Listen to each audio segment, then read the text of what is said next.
minsan lang po nangyari yun sa akin. Tinanong ko pa si Sister Eva kung ano ang ibig sabihin nun. Through hearing and through vision. Na doon po nagano na yung nakakonsentrate ka sa Panginoon in prayer. Minsan lang po nangyari sa akin through the vision. Nananalangin ako, I'm really crying. Na kasi nga everyone knows that my husband is medyo ano pa siya na although tumanggap po siya 2 years ago, hanggang gano'n na, hanggang doon lang po.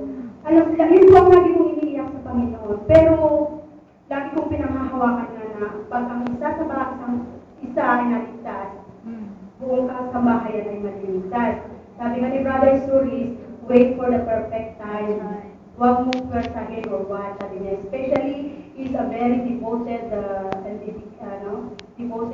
Buddhist last time. Kaya medyo, pag sinabing kaya medyo yung aking pang-Bible study, minsan yung sa practice ng Saturday, medyo nahihirapan ko ako magpaalam sa kanya dahil ang sa kanya lang is Sunday is the best for him. Binibigay niya lang po talaga sa akin is Sunday.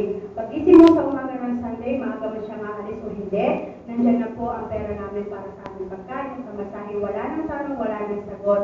Pero magpaalam lang ng Friday o Saturday, very big question mark po yun sa kanya. But I still praise God na pag Sunday talaga, siya tatawag sa amin pag hindi ko siya tinawagan ng 9, sabi niya, are you not going to church? We're going, we're changing only. So I'm coming to pick you up. So at least nandito pa rin po na pag Sunday sa kanya is really a day for the Lord. Hallelujah.